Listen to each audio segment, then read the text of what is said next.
Have you ever wondered what it's like to live as a shadow? For your voice to be unheard and your name unspoken? To be in a room filled with people and still feel unseen? These questions are not abstract. They point to a silent epidemic: loneliness. It's more than being alone. It's a signal as vital as hunger or thirst that tells us something in our life is missing. We built cities, villages, and friendship not just because they're nice, but because they're necessary for our survival. And yet today, where technology promises to bring us all closer, more of us than ever are feeling disconnected. More of us than ever are living alone.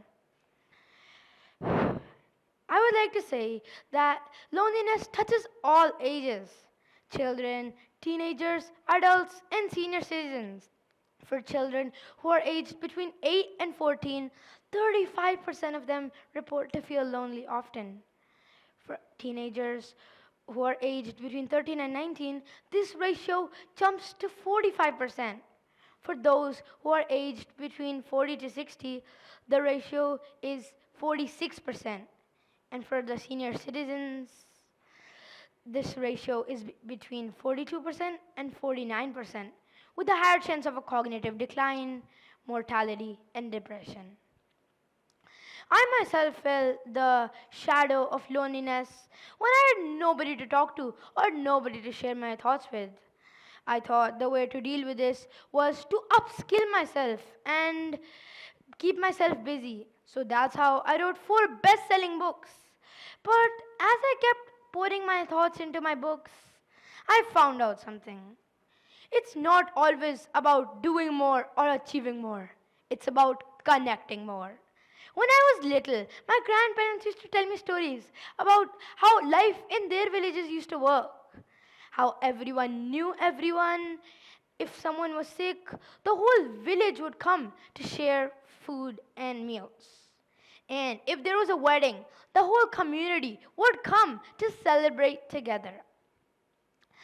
Nobody was truly alone. But nowadays, it's quite the contrary. We live in our homes with our doors tightly shut. We spend more time online than talking to our neighbors and building genuine friendships. For me, when I wrote my books, the best part was not publishing them. It was sharing them with my parents or friends. We used to talk for hours about the characters, origin, and the poetry.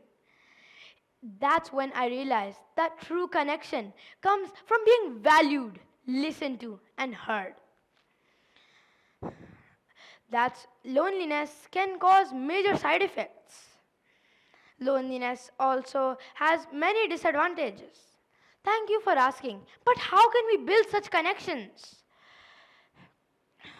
Thank you for asking, but how can we build such connections? I myself do many things to deal with this silent epidemic. Me and my friends go down and share stories, sometimes from our life and sometimes from storybooks. It's like our own little community. Secondly, on festivals and rituals, we all come down, we volunteer, and we share meals. It is very fun. I have recently learned that a how are you to a neighbor can make someone's day. So that's exactly what I do. In the end, I would like to say that in our strength lies in our communities, from our villages to our cities. Our strength is when we come together. So loneliness doesn't have to be a big, scary thing. It can just be a reminder to reach out, to connect, to care.